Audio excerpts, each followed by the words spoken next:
जीवन बीतता है बूंद बूंद, रिक्त होता है रोज। हाथ से जैसे रेत सरकती जाए, वैसे पैर के नीचे की भूमि सरकती जाती। दिखाई नहीं पड़ता,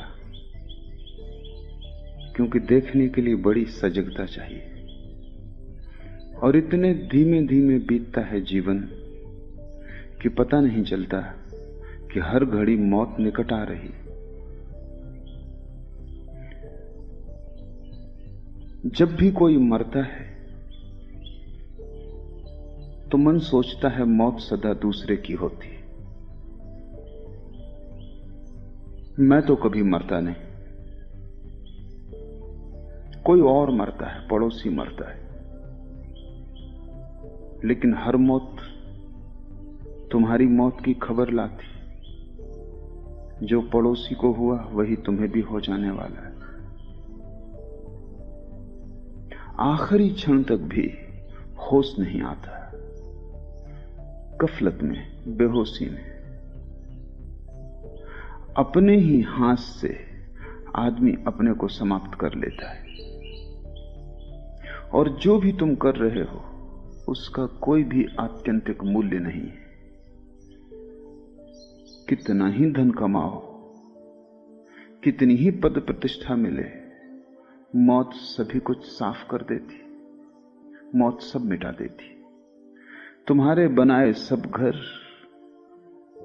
ताश के पत्तों के घर सिद्ध होते हैं, और तुम्हारे द्वारा तैराई गई सभी नावें कागज की नावें सिद्ध होती। सब डूब जाता है।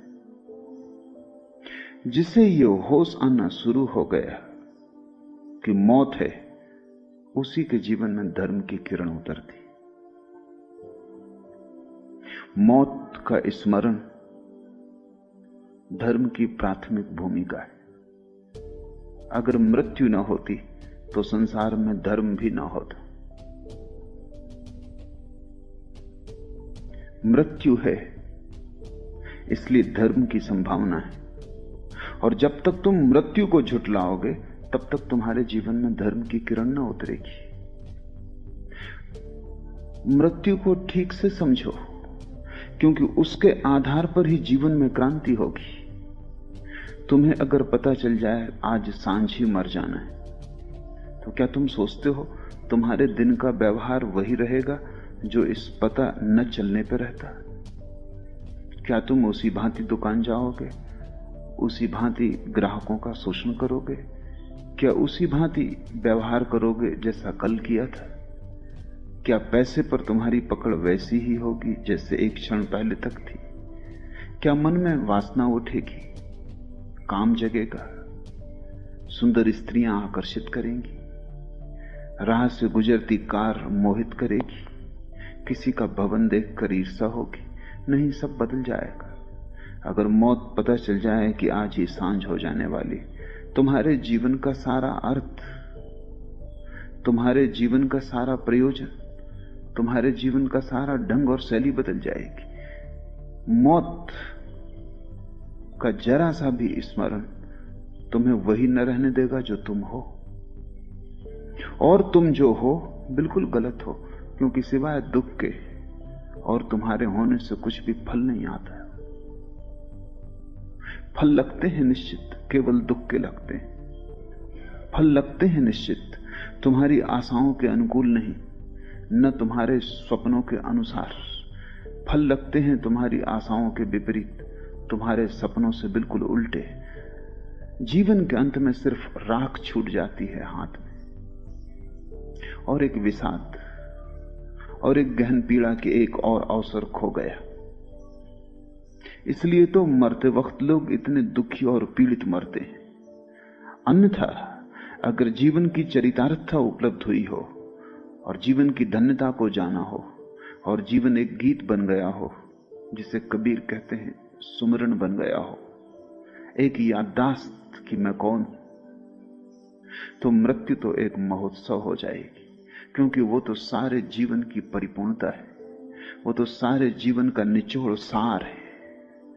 तब मृत्यु मृत्यु न होगी, महाजीवन में प्रवेश हो जाएगी। जो जान के जीता है उसकी मृत्यु समाधि हो जाती है, जो अनजान जीता है उसका जीवन भी मृत्युवत है।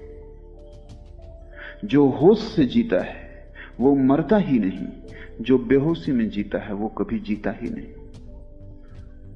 उसका जीवन एक प्रवंचना है। और स्वभावतः जिनके बीच तुम पैदा हुए हो वे ऐसे ही मुर्दे हैं और उनके पीछे ही तुम चल रहे हो। कबीर कहते हैं, पीछे लागा जाई था लोक वेद के साथ, लोगों के पीछे चला जा रहा था। जहां लोग जा रहे थे वहीं मैं चला जा रहा था, उनका अनुसरण कर रहा था। इस बात को बिना सोचे कि वे उतने ही अंधे हैं जितना मैं हूं, बिना ये सोचे कि इस सारी भीड़ का क्या अंत होता है, आदमी भीड़ के साथ चलता है। बड़े गहरे कारण हैं, वो समझ लेने जरूरी। समाज व्यक्ति का शत्रु है। समाज तुम्हें भेड़ों की भांति चाहता है, व्यक्तियों की भांति नहीं, क्योंकि व्यक्ति के साथ ही बगावत का स्वर शुरू हो जाता है। व्यक्ति के साथ ही होश,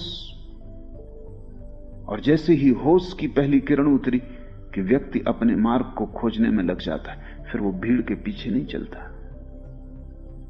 कितना ही सुंदर राजपथ हो, कितना ही साफ सुथरा हो, कंटकाकीर्ण ना हो, फिर भी वो भीड़ की पीठ के साथ नहीं चलता, वो अपना रास्ता बनाना शुरू करता है।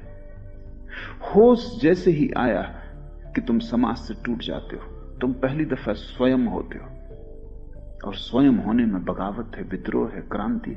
इसलिए कोई समाज बर्दाश्त नहीं करता व्यक्ति को। जन्म की पहली क्षण से लेकर मृत्यु की आखिरी घड़ी तक समाज व्यक्ति को नष्ट करने की कोशिश करता है, दबाता है, हर तरह से तुम्हें तोड़ता है। तुम कहीं आत्मवान न हो जाओ, क्योंकि तुम अगर आत्मवान हुए तो समाज का नियंत्रण तुम पर न हो सकेगा। अब तक किसी आत्मवान व्यक्ति पर समाज नियंत्रण नहीं कर सका, सिर्फ मुर्दों को काबू में रख सकता है। जिंदा व्यक्ति एक आग है, उसे हाथ में बांध के रखना आसान नहीं, उसके ऊपर कोई बंधन नहीं हो सकते। तुम जिंदा व्यक्ति को कारागृह में डाल सकते हो, लेकिन कैदी नहीं बना सकते। तुम जंजीरें पहना सकते हो, लेकिन तुम उसकी स्वतंत्रता नहीं छीन सकते।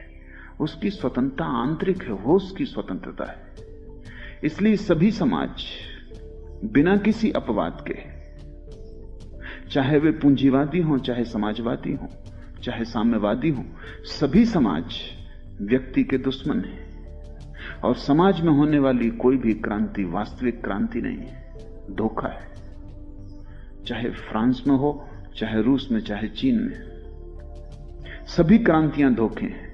क्योंकि क्रांति कुछ भी करती नहीं, समाज के एक ढांचे को दूसरे ढांचे से बदल देती है। एक गुलामी की जगह दूसरी गुलामी आ जाती है, और स्वभावतः दूसरी गुलामी पहली गुलामी से अक्सर ज्यादा ताकतवर सिद्ध होती, क्योंकि नई होती। पुरानी गुलामी जराजीर्ण हो गई होती, उसमें से छेद होते हैं निकलने के बाहर, उसकी दीवारें गिर गई होती हैं, उसके द्वार दरवाजे कमजोर हो गए होते हैं, उसके पहरेदार शिथिल हो गए होते हैं, कारागृह का मालिक आश्वस्त हो गया होता है कि सब ठीक चल रहा है, सो जाता है। नई गुलामी पुरानी गुलामी से हमेशा ज्यादा मजबूत होती, क्योंकि कारागृह नए बनते हैं, द्वार दरवाजे मजबूत बनते हैं। और नए समाज की व्यवस्था जानती है कि जिस तरह हमने पुरानी व्यवस्था को तोड़ दिया, कोई दूसरी बगावत इस व्यवस्था को न तोड़ दे। इसलिए नई व्यवस्था पुरानी से ज्यादा कुशल होती। जार के जमाने में रूस में जितनी आजादी थी, उतनी स्टालिन के जमाने में न रही। और चांगकाई शेक के साथ चीन में जितनी स्वतंत्रता थी, उतनी माओ के साथ न रही। गर्दन और कस जाती है, क्योंकि क्रांति, असली क्रांति से बचाव करने की व्यवस्था है। असली क्रांति सिर्फ एक है कि व्यक्ति समाज से मुक्त हो जाए। मुक्त होने का यह अर्थ नहीं है कि समाज में नियम है कि रास्ते पर बीच में मत चलो तो वो बीच में चलने लगे। वो तो मूढ़ता होगी, मुक्ति ना होगी। मुक्त हो जाने का अर्थ स्वच्छंदता नहीं है, क्योंकि जो स्वच्छंद होगा वो समझा ही नहीं। स्वच्छंदता तो गुलामी की ही उल्टी तस्वीर है। स्वतंत्रता न तो स्वच्छंदता है और न गुलामी, वो दोनों के मध्य में एक परम जागरण है। वैसा व्यक्ति समाज का दुश्मन नहीं होता, पर वैसा व्यक्ति समाज की छाया भी नहीं होता। जहां तक समाज की गौण व्यवस्था का संबंध है वो हमेशा राजी होता है, क्योंकि उसका कोई मूल्य ही नहीं है। रास्ते पर नियम है भारत में कि बाएं चलो, अमेरिका में कि दाएं चलो, क्या फर्क पड़ता है? चाहे दाएं चलो चाहे बाएं चलो, एक बात तय है कि सभी लोग एक ही तरफ चलें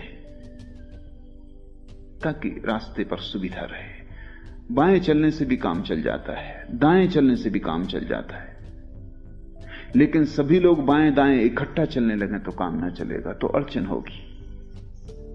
ये गौण नियम है, ये कोई शाश्वत नियम नहीं है, और न इनमें कोई नीति है, और न कोई इनमें परमात्मा का हाथ है, हस्ताक्षर है। समाज की सुविधा है। स्वतंत्र व्यक्ति समाज की सुविधा में बाधा नहीं डालता, सहयोगी होता है, लेकिन समाज की सुविधा के लिए अपनी आत्मा को खोने को राजी नहीं होता। जहां तक बाएं दाएं चलने का सवाल है, बिल्कुल राजी होता है, लेकिन जहां समाज आग्रह करता है कि तुम अपनी आत्मा ही खो दो, वहां वो उस आग्रह को ठुकरा देता है। लेकिन समाज को उससे कोई बाधा भी नहीं आती, क्योंकि आत्मा कोई रास्ते का ट्रैफिक नहीं है। वहां तुम बिल्कुल अकेले हो, वहां दूसरा है ही नहीं, इसलिए वहां समाज के नियमन की कोई भी जरूरत नहीं। लेकिन समाज को खतरा है। खतरा यह है कि आत्मवान व्यक्ति दबाया नहीं जा सकता, आत्मवान व्यक्ति झुकाया नहीं जा सकता, और आत्मवान व्यक्ति संक्रामक होता है, जो और भी बड़ा खतरा है। क्योंकि जैसे ही कोई व्यक्ति आत्मवान होता है, उसके आसपास हवा फैलने लगती है आत्मवत्ता की, भगवत्ता की। दूसरे लोग भी आत्मवान होने लगते हैं, और अगर बहुत लोग रास्ते को छोड़कर अपने रास्ते और पगडंडियां खोजने लगे, तो वो जो राजपथ का बल है वो टूट जाता है, समाज निर्बल हो जाता है। क्योंकि आत्मवान व्यक्ति मौलिक रूप से अराजक होता है, स्वच्छंद नहीं, लेकिन वो कोई शासन पसंद नहीं करता। इसलिए तो कबीर कहते हैं कि जब अब मैं हरि ही हो गया तो किसके सामने सिर झुकाना। आत्मवान व्यक्ति एक दिन पाता है कि वो स्वयं परमात्मा है। अब कैसे सिर झुकाना, कहां झुकाना, क्यों झुकाना? इसलिए नहीं कि वो कोई अहंकारी है, नहीं। आत्मवान तो होता ही तब है जब अहंकार खो जाता है। नहीं, लेकिन अब कुछ बचा ही नहीं जहां सिर झुकाना। सिर झुकाने वाला भी नहीं बचा, सिर भी नहीं बचा, सब खो ही गया है। तो न तो राज्य पसंद करता है आत्मवान व्यक्ति को, न तुम्हारे तथाकथित धर्म पसंद करते हैं आत्मवान व्यक्ति को, क्योंकि मंदिर मस्जिद वो छोड़ देगा। कहां सिर पटकना? आदमी की बनाई हुई मूर्तियों के सामने सिर पटकने से होगा भी क्या? वो गुलामी के जाल है जो समाज ने सब तरफ फैला रखे हैं। कारागृह भी उसी का कारागृह है, और जिसे तुम मंदिर कहते हो वो भी उसी का कारागृह है। जिसको तुम पुलिस का आदमी कहते हो वो भी समाज का नौकर है, और जिसको तुम पुजारी पुरोहित कहते हो वो भी समाज का उतना ही नौकर। वो दोनों ही पुलिस वाले हैं। एक तुम्हारे शरीर के ऊपर नियंत्रण रखता है, दूसरा तुम्हारी आत्मा पर नियंत्रण रखता है। तुम छूट ना जाओ। और जैसा मैंने कहा, जन्म के पहले क्षण से समाज का हस्तक्षेप शुरू हो जाता है तुम्हें मारने का। बच्चा पैदा नहीं हुआ कि समाज मौजूद है। जैसे ही बच्चा पैदा होता है, नवीनतम खोजें कहती हैं विज्ञान की कि जैसे ही बच्चा पैदा होता है, सारी दुनिया में दाइयां, डॉक्टर, नर्सेस बच्चे की नाल को तत्क्षण काट देते हैं। और नवीनतम विज्ञान की शोधें कहती हैं कि बच्चे की नाल को तत्क्षण काटना सदा के लिए उसे कमजोर बना देना है, सदा के लिए। वो कभी बलवान ना हो सकेगा और सदा उसकी ऊर्जा क्षीण प्रवाह की होगी। उसके पीछे कारण है। मां के पेट में बच्चा श्वास खुद नहीं लेता, नाभि से जुड़े नाल से मां ही उसके लिए श्वास लेती है। मां की श्वास पर ही बच्चा जीता है।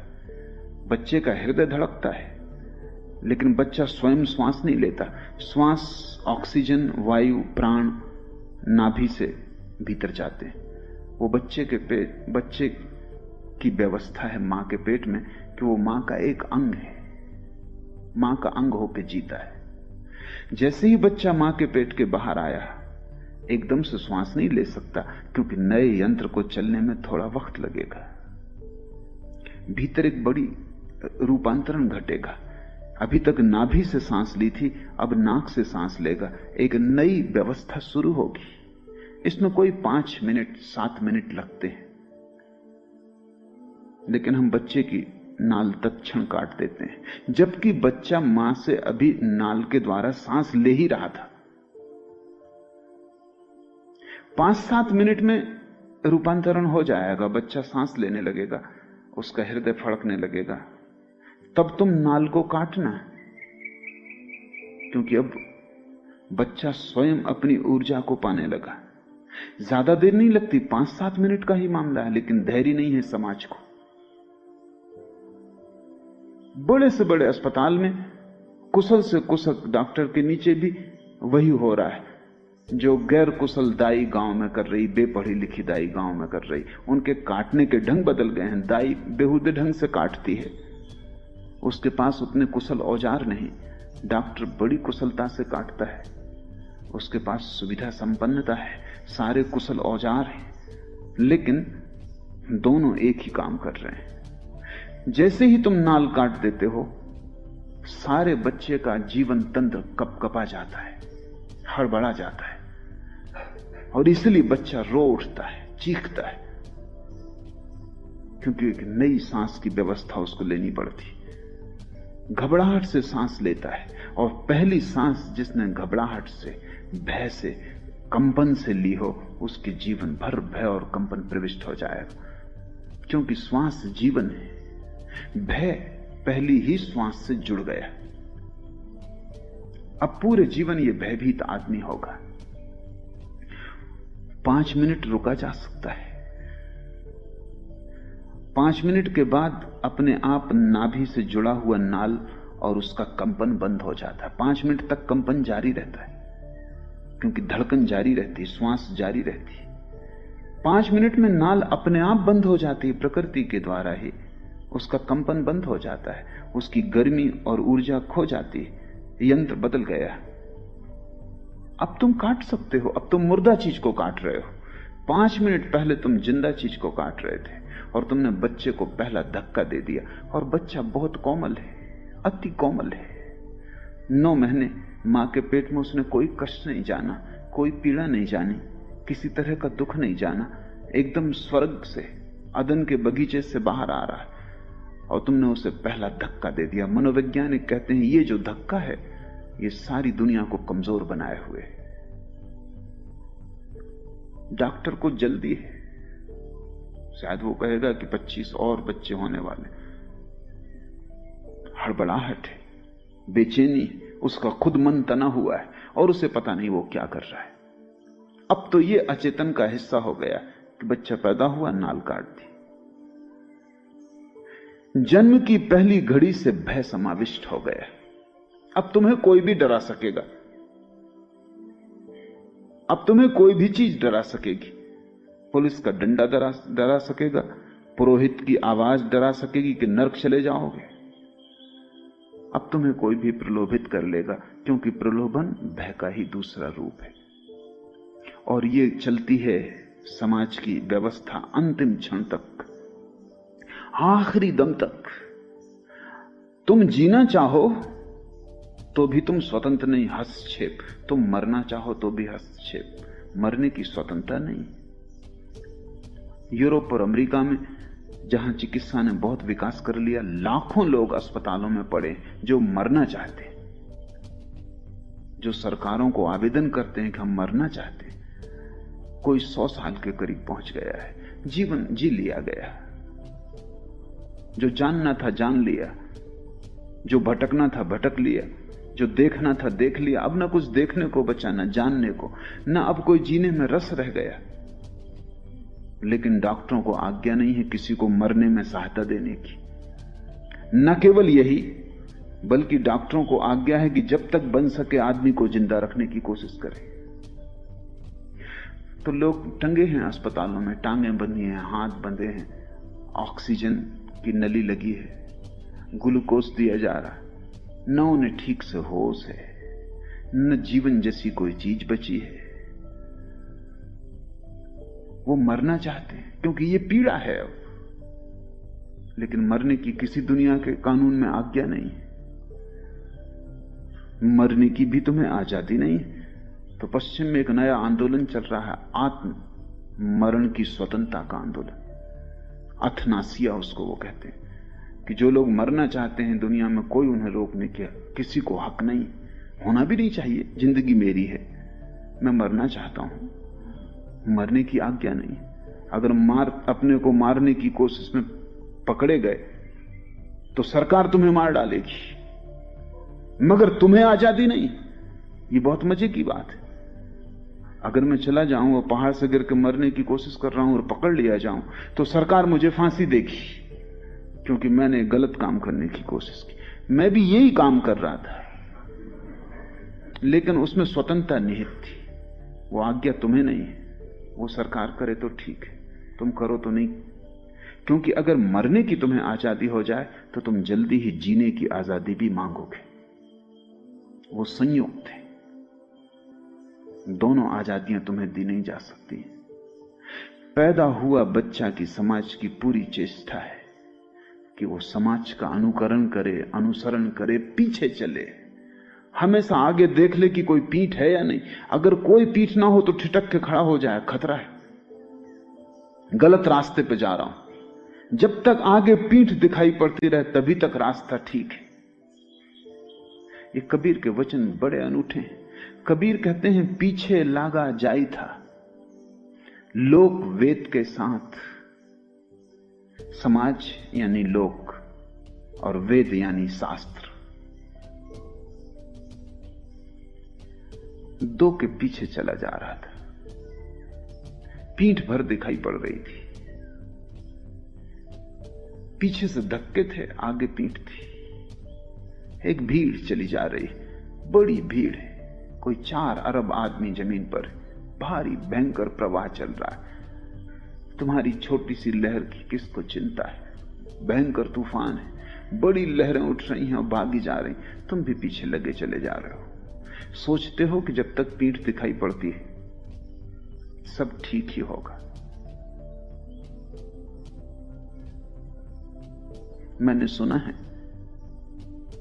कि मुल्ला नसरुद्दीन एक रात ज्यादा पी के मधुशाला से निकला। ठीक ठीक दिखाई नहीं पड़ रहा था कहां जाए। बामुश्किल तो मधुशाला के नौकरों ने उसे अपनी कार तक पहुंचाया। बामुश्किल आधा घंटे मेहनत करके किसी तरह उसने चाबी कार में लगाई। फिर किसी तरह गाड़ी को पुरानी आदतवश चला भी लिया, लेकिन तब सवाल उठा कि जाना कहां है, घर कहां है, ये गांव कौन सा है। बड़े दार्शनिक सवाल उठने लगे। तब एक ही उपाय था कि किसी के पीछे हो लो। तो कोई उपाय नहीं, जाना कहां है, आ कहां से रहे हैं, कौन है, कहां घर है, यही तो चिंता है सारे मनुष्यों की। सीधा सुगम उपाय है, किसी के पीछे हो लो। एक कार के पीछे हो लिया। प्रसन्न था, अब सब ठीक है, कहीं जा रहे हैं। और न केवल धीमी गति से जा रहे हैं, बड़ी तेज गति से जा रहे हैं। चित्त प्रसन्न था। और क्या चाहिए? गति चाहिए, जरूर पहुंच जाएंगे, क्योंकि इतनी तेज गति से जा रहे हैं। और जो होना था वो हुआ।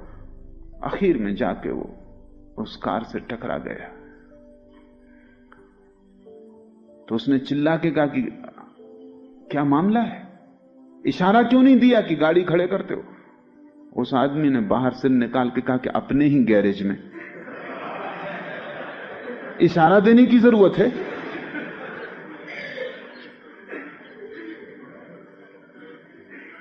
पीछे लागा जाई था लोक वेद के साथ। वही गति तुम्हारी है, किसी के पीछे लगे जा रहे हो। पीछे इसलिए नहीं लगे हो कि जो जिसके पीछे लगे हो वो जानता है, पीछे सिर्फ इसलिए लगे हो कि तुम नहीं जानते हो कि कहां जाना है। और जब तुम नहीं जानते हो तो तुम किसी के भी पीछे लगो कैसे पहुंच जाओगे? और तुम थोड़ा ये भी तो विचार करो कि वो दूसरा भी किसी के पीछे लगा है। तुम अपनी पिता की मान रहे हो, तुम्हारे पिता उनके पिता की मानते रहे, उनके पिता उनके पिता के मानते रहे। तुम थोड़ी यात्रा करो पीछे की तरफ तो तुम पाओगे कि सभी लोग एक दूसरे के पीछे लगे और कौन कहां पहुंचता है। इस जगत में थोड़े से लोग कहीं पहुंचते हैं, वे ही लोग हैं जो किसी के पीछे नहीं चलते। बुद्ध कहीं पहुंचते हैं क्योंकि लोगों के पीछे नहीं चलते। बेहतर है ना चलना, बेहतर है बैठ जाना, बेहतर है निश्चित कर लेना ठीक से कि जाना भी है या नहीं। साफ हो गंतव्य तो थोड़ी ही यात्रा है मंजिल तक। गंतव्य का ही पता ना हो, अपना भी ठौर ठिकाना ना हो कि कौन हूं, इसका भी कोई पक्का पता ना हो कि जाना भी है या नहीं जाना या कहां जाना है, तब तुम किसी के पीछे लग के कितने ही चलते रहो, तुम्हारी यात्रा कोल्हू के बैल की यात्रा सिद्ध होगी। चलोगे बहुत, पहुंचोगे कहीं भी नहीं। चलोगे बहुत क्योंकि गोल घेरे में चलते सकते हो, जितना चलना चाहो। थकोगे रोज, सांझ थक के फिर गिर जाओगे, सुबह उठ के फिर लोकवेद के साथ हो जाओगे। लोक मौजूद भीड़ और वेद जो भीड़ जा चुकी, मुर्दों की भीड़। दो भीड़ें तुम्हें घेरे हुए, जिंदा तो तुम्हें पकड़े हुए हैं, जो मर गए उनके हाथ भी तुम्हारी गर्दन पे। वेद का अर्थ है जो अब नहीं, उनके वचन तुम्हें सता रहे हैं, उनको तुम छाती से लगाए बैठे हो। जरूर उन्होंने कुछ जाना होगा, जरूर उन्होंने कुछ पहचाना होगा, लेकिन दूसरे की आंख से देखे गए दृश्य तुम कैसे देख सकते हो? और दूसरे ने जो भोजन किया उससे तुम्हारी भूख की तृप्ति ना होगी। और जल की कितनी ही चर्चा चले, इससे कहीं किसी की प्यास कभी बुझी? कोई तुम्हें बिल्कुल लिख के ही दे दे जल का सूत्र H2O, तुम उस कागज को लिए जिंदगी भर घूमते फिरो तो भी कंठ की प्यास उससे ना बुझेगी। तुम उस कागज के मंत्र को घोल के पी जाओ तो भी तुम्हारी प्यास ना बुझेगी। H2O से प्यास नहीं बुझती। H2O यानी वेद। जिन्होंने जाना उन्होंने सूत्र लिख दिए, लेकिन किसी सूत्र में उनका ज्ञान समाविष्ट नहीं होता। कोई सूत्र जो उन्होंने जाना है उसे प्रकट नहीं कर सकता, कोई शब्द सत्य को प्रकट करने में समर्थ नहीं।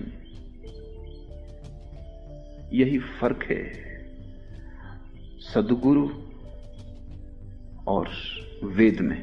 वेद सद्गुरुओं के वचन है, लेकिन सद्गुरु जा चुका, अब खाली वचन रह गए। ऐसा समझो कि सांप तो जा चुका, उसकी खोल पड़ी रह गई। ऐसा समझो कि बुद्ध तो जा चुके, उनके चरण चिन्ह रेत पर बने रह गए, तुम उन चरण चिन्हों पर सिर रखे पड़े हो।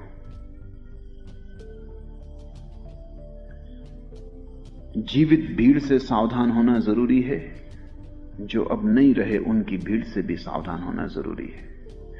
वस्तुतः जो नहीं रहे उनकी पकड़ और भी गहरी है, क्योंकि वे तुम्हें दिखाई भी नहीं पड़ते। उनसे तुम बचना भी चाहो तो कहां जाओ, वो बाहर नहीं है, वो तुम्हारे भीतर। हिंदू पैदा होते से ही वेद की पूजा में लग जाता है, मुसलमान पैदा होती से कुरान को रटन में लग जाता है, जैन पैदा होते से महावीर को कंठस्थ कर लेता है। अब ये जो लकीरें छूट गई हैं जमीन पर,